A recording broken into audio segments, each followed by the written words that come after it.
presentation involves marriage in the Hispanic culture, and through the following, I'll be explaining what a marriage involves.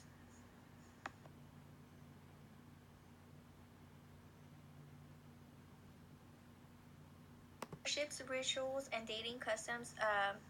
Gender norms and dating in the Hispanic culture, it always, the guy approaches the girl, and there's rules that the guy needs to follow, and that would determine like the intentions of the guy.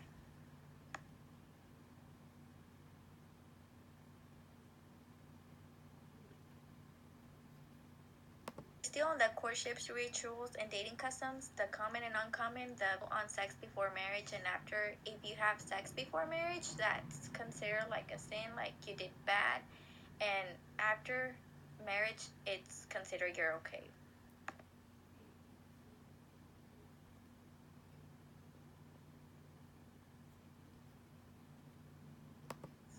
There are rules on the dating, what is allowed and what is not allowed. I mean, parents prefer that you go out in public places and that you're not like home after like 12. Those are the rules basically if you want to see your partner.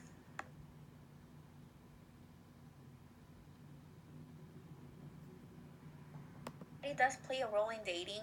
A lot of couples do base their relationship on what they see on other couples and they stereotype it. So basically, society does make a huge impact in your relationship.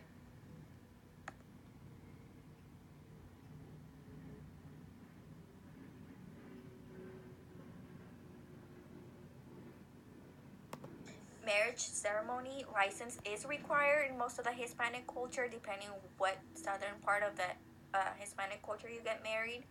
And who pays wedding? Typically, men pay for everything. They are the ones that should pay all the wedding in the Hispanic culture.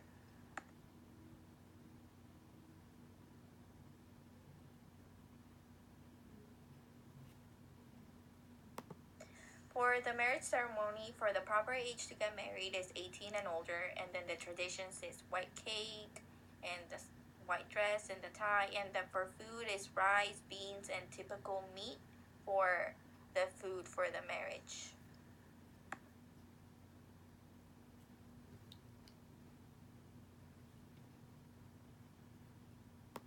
The size of the wedding depends on your wife if she wants it big or small. Most of them are big weddings. And for the typical attire is black suit for the man and then the white dress for the woman, depending if they want it princess style or mermaid.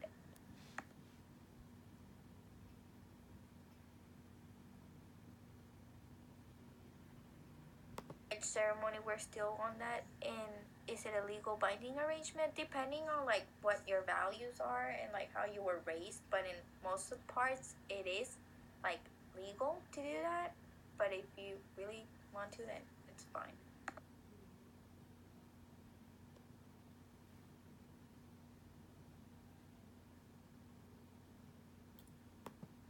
The roles in parents dating, parents tend to influence the relationship and give advice and the conditions. It's okay for you to go out in certain places and time and what to do and what not to do, but parents do influence a lot in their kids' relationship.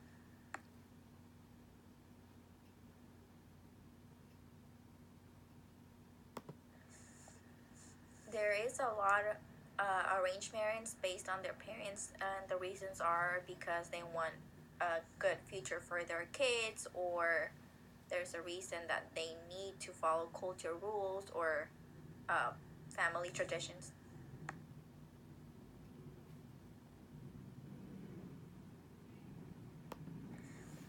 For the roles of parents after marriage, mother-in-law does tend to get involved a lot in the marriage after being married because she wants to get things done like her way instead of like her daughter-in-law's way, and family does get like involved and give advice and their opinions.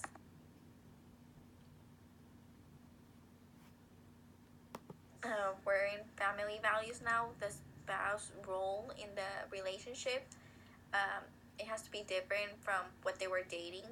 So gotta be more understanding and more respectful. And the parents' roles, they're still opinionate and give advice on the relationship.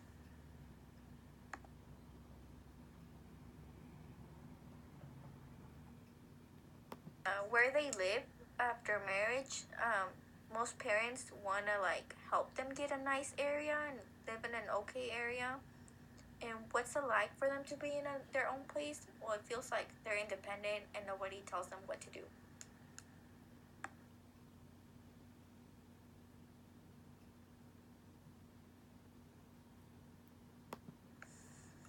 We're now in family values, having children, couples. Most of them do want to have kids, and depending in the area, uh, it's okay not to have kids depending on your culture and your beliefs. But most of them do really want kids.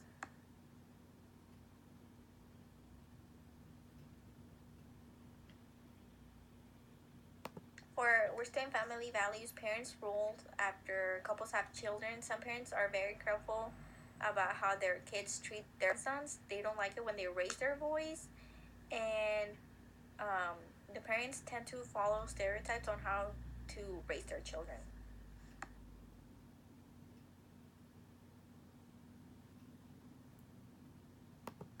Divorce in the Hispanic culture is very important.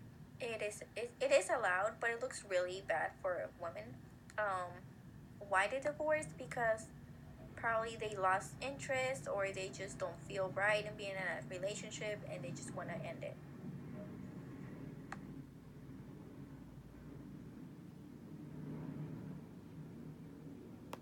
How is divorce handled? Some cases really end up in good terms, and other ones have to go to courts, and the judge has to decide what they're gonna end up with, who's gonna do what, or their rules, or what they're gonna need to follow.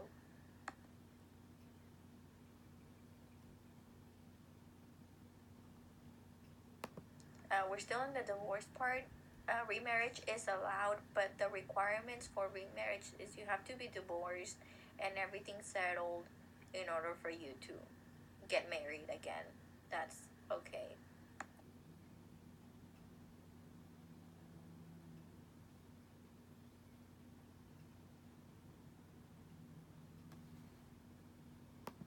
How does divorce affect kids? Well, some become more rebel, and others rather live with one parent and not see the other parent. And well, obviously, the judge gonna is gonna be the one that's gonna decide who gets to like see who and like what days and like what is the process for you to see the kids.